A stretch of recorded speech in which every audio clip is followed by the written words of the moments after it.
तो आज तीन और बंदों ने रॉयल रंबल में ऐड होके बना दिया उसको खतरनाक मैच। वहीं गुंथर और जे उसो का फिर से क्यों करवा रहे हो मैच। नमस्ते दोस्तों, कैसे हैं आप सब। आपके साथ है तोमर साहब। आप देख रहे हो WWE फटाफट, जहां मिलेगी आपको रॉ और स्मैकडाउन की अपडेट्स फटाफट। So let's roll in. तो आज best in the world CM Punk show की शुरुआत करते हैं। सबसे पहले तो अमेरिका में जो जंगलों में आग लग रही है, उनकी जितने भी लोग हेल्प कर रहे हैं उन सबको मेरी तरफ से थैंक यू। दोस्तों यहाँ सीएम पंक ने बात करी है यूएसए के अंदर आजकल जंगलों में बहुत ज्यादा आग लग रही है, उस वजह से कई लोगों के घर उजड़ रहे हैं और काफी प्रॉब्लम चल रही है यूएसए में। बाकी ट्यूसडे कैसा चल रहा है, क्या देखा तुमने रॉ का नेटफ्लिक्स पे डेब्यू, क्या देखा तुमने कैसे मैंने सेथ रॉलिंस को हराया, और क्या देखा तुमने तोमर साहब को ईसीएल ऑक्शन में। Player number F137 is Tomar Saab. Bangalore Bashers have started at 10 lakhs.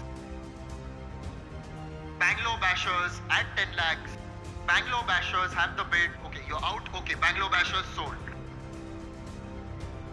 बंदा फुकरा इंसान की टीम में सिलेक्ट हो गया, मगर अब जो हो गया वो हो गया। अब आगे चलते हैं। लास्ट ईयर जो रॉयल रंबल में हुआ वो बहुत गलत था। मेरे हाथ की वजह से छुट्टी लेनी पड़ी, जबकि मैं 10 साल की छुट्टी लेके आया था। मुझे नहीं पता था मेरा फिर आगे क्या होगा। I can't see, you can't see. समझ रहे हो। और तुम सब लोग अभी बोल रहे होगे कि यहाँ कोई साइन नहीं लटका, लेकिन दोस्तों मुझे यहाँ साइन लटका दिखाई दे रहा है। पिछले साल मेरा कमबैक हुआ और इस साल भी एक बंदे का कमबैक हुआ है, जॉन सीना। जॉन जी कभी भूलना मत 2011 का मनी इन द बैंक। किसी को ना पता हो तो जॉन सीना की जो शॉर्ट्स पे जर्नी तोमर साहब ने बनाई है उसको जाके देख लेना। बाकी जॉन सीना ने बोल दिया है वो आ रहा है रॉयल रंबल में, तो बेटा मैं भी आ रहा हूँ 29 बंदों को फेंकने, और फिर तुम सब लोग मेरा म्यूजिक सुनोगे। चलाओ म्यूजिक। तभी वहाँ एंट्री होती है सेथ फ्रिकिन रॉलिंस की। अरे भाई अब तुम हार गए, अब क्या कर रहे हो, घर बैठो, बीवी को टिप्स दो रॉयल रंबल जीतने की। बाकी बंदे की आंख भी सूज गई, सीएम पंक मजे से देखते हैं। हाँ तूने सोचा होगा मैं आज यहाँ नहीं आऊंगा, लेकिन मैंने कहा था जीतू हारूं या कुछ भी हो मैं यहाँ वापस आऊंगा, क्योंकि मैं जुबान का पक्का हूँ। जो बोलता हूँ वो करता हूँ, तेरी तरह नहीं हूँ। रोले बेटा, मैच तो तेरा बाप जीत गया। अबे मेरा सबसे बेकार डुप्लीकेट भी तेरे से बढ़िया होगा। मानता हूँ हारा हूँ, मैं टाइटल मैचेस भी हारा हूँ, रेसलमेनिया मेन इवेंट भी हारा हूँ, लेकिन पिछले हफ्ते मेरी जिंदगी की सबसे बड़ी हार थी। मैंने सबसे इम्पोर्टेंट डे पे हक दिया, लेकिन अब हार का, सपना टूटने का, बेइज्जती का, हर चीज का बदला लेगा रे तेरा रॉलिंस। और तेरा सपना रेसलमेनिया मेन इवेंट करने का मैं ही तोड़ूंगा। रॉयल रंबल में तू जीतेगा नहीं बल्कि हगेगा, क्योंकि मैं भी रॉयल रंबल में आ रहा हूँ पापा जी। और मेरा मकसद तो पहले यही है कि तुझे बाहर फेंकूं और उसके बाद रेसलमेनिया में पहुंचूं। अबे पिन तो तू कर नहीं पाया, अब रोप के ऊपर से फेंक के क्या बंदा बनेगा रे तू। वहीं इनकी नोक झोंक के बीच में ड्रू मैकिंटायर भी आ जाते हैं। क्या बे तुम सबको लगा कि मैं स्मैकडाउन में रह जाऊंगा? जब इस शो पे लोग इतना हगेंगे तो मुझे आना पड़ेगा ना। अबे ओ भूल गया जब तू लड़ रहा था, हर जगह से तेरे खून निकल रहा था और अपनी जिंदगी की भीख मांग रहा था। मैं बात सेथ रॉलिंस से कर रहा हूँ, तेरे ही आसपास पूरी दुनिया नहीं घूमती साले। अबे मुझे बोल रहा है आ जाना फिर लड़ ले। अबे सेथ मैं तेरे से ये बोलने आया हूँ, तू बड़ा बोलता है तेरे को रोमन से बड़ी दिक्कत थी। कहाँ था तू जब वो लास्ट वीक ट्राइबल चीफ बन रहा था? मैंने जे उसो निपटाया, केविन ने भी रोकने की कोशिश की, लेकिन तुझे पता नहीं कौन से जन्म का बदला लेना था कि तू मेन मुद्दे से ही भटक गया। उसके बावजूद भी तू हारा और अब दुनिया को बोल रहा है कोई नहीं हार गया तो अब आ गया। हट सुन बे ड्रू, आजा इधर। सुन बे सेथ, आजा इधर। अच्छा तुमको ये चाहिए, लेकिन नहीं, मैं मुद्दे से नहीं भटकता। मुझे अभी रोमन रेंस के लिए गड्ढे बनाने हैं। बाकी तुम दोनों को मैं रॉयल रंबल में देखता हूँ। सो दोस्तों जॉन सीना, रोमन रेंस और अब सेथ ड्रू और पंक, ये रॉयल रंबल बड़ा और बड़ा ही बनता जा रहा है। लेकिन आपको कुछ नहीं करना, आपको एक स्क्रीन पे मेरी कमेंट्री देखनी है और एक स्क्रीन पे WWE रॉयल रंबल। लेकिन अगर आपके पास एक ही मोबाइल है तो भाई पहले रॉयल रंबल देखना और बाद में मेरी लाइव देख लेना, कोई इशू नहीं है। बाकी रॉयल रंबल तो सीएम पंक ही जीतने वाले हैं, क्योंकि सब लोग अपनी अपनी स्टोरीज के चलते निपट जाएंगे। और ये जो सेथ ड्रू से पंगा ले रहे हैं ना, ये चीज इनको रॉयल रंबल में महंगी पड़ने वाली है। अभी ये भी पता चला है कि रॉ पे नेक्स्ट वीक दोनों के बीच में मैच भी होने वाला है। मुझे लगता है इस मैच को सेथ रॉलिंस जीत जाएंगे और उसके बाद ड्रू मैकिंटायर मैकइंटायर गुस्से में आके रॉयल रंबल के अंदर किसी भी तरह सेथ रॉलिंस को एलिमिनेट कर देंगे। तो हो सकता है रेसलमेनिया के लिए WWE वाले सोच रहे हैं सेथ वर्सेस ड्रू करवाना। मैं तो चाहता हूँ ड्रू मैकइंटायर ने इतना अच्छा ईयर दिया ही है तो उनको एक वर्ल्ड टाइटल में तो एटलीस्ट रखा जाए। फिर बाद में सेथ सैमी से मिलते हैं। भाई कुछ दर्द बताना हो तो मैं हूँ, तू कहाँ है? तू तो रोमन को माला पहनवाने में लगा है, वॉर गेम्स में उसकी मदद की, फिर रॉ पे उसकी मदद की, अब क्या करेगा? रॉयल रंबल में उसका नौकर बनेगा और फिर कोडी को हरवा के उसको चैंपियन भी बनवा दियो। नौकर तो तू है ही और नौकर ही रही हो। अबे इतनी टट्टी स्टोरी लाइन दी हमने वाइट्स के साथ कि उनको स्मैकडाउन पे भेज दिया हमने कि तेरे इस गुस्सेल चेहरे ने। भाई वो एम्बुलेंस वाला है अंदर।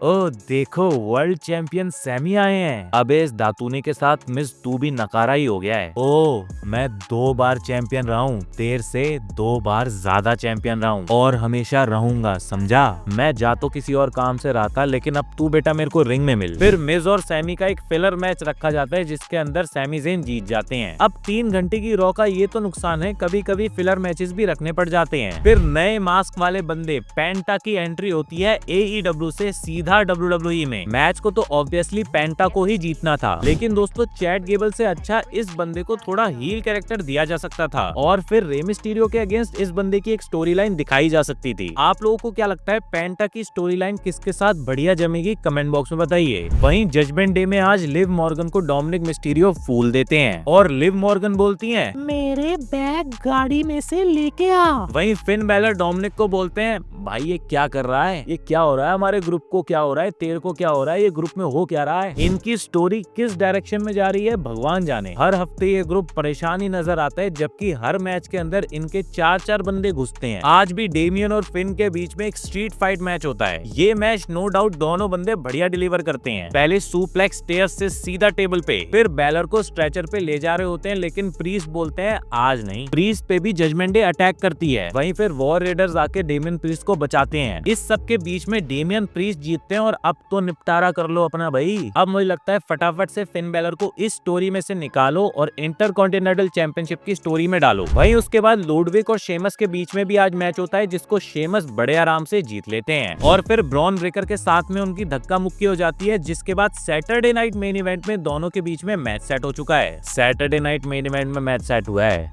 याद है ना? वहीं फिर दोस्तों हिंग हंगरल गुंतार की भी आज एंट्री होती है जो वर्ल्ड चैंपियन होने के बावजूद डेब्यू रॉ पे ही नहीं थे। हाँ नहीं था मैं डेब्यू रॉ पे, सब बढ़िया था डेब्यू रॉ पे, बस मैच बोरिंग थे। कोई घर का मुखिया बनने को लड़ रहा है, कोई भाई बंदूक की लड़ाई चल रही है। अबे क्या झाटपना है ये सब। यहाँ लड़ाई इस चीज की होनी चाहिए, वर्ल्ड चैंपियनशिप की होनी चाहिए और मैं हूँ वो चैंपियन जिसको नेटफ्लिक्स वालों ने एक वीडियो में निपटा दिया। लेकिन वहाँ पे आ जाते हैं ईट। हाँ तूने अभी कहा ये लड़ाई है चैंपियनशिप की ना, तो आजा करते हैं लड़ाई मेन इवेंट जे ऊसो से। ड्रू मेरे पीछे है, ब्लड लाइन वालों का मसला मेरे पीछे है और मैं यहाँ हूँ तेरे सामने हूँ, सैटरडे नाइट मेन इवेंट में हूँ, चैंपियनशिप का मैच करता हूँ, चैंपियन बनता हूँ। अबे पहली बात तो सैटरडे नाइट मेन इवेंट में चैंपियनशिप चेंज नहीं होती और दूसरा ओ तू है कौन? 2 बार तुझे इंटरकॉन्टिनेंटल चैंपियनशिप के लिए हरा तो दिया मैंने। अबे भाई तू टैग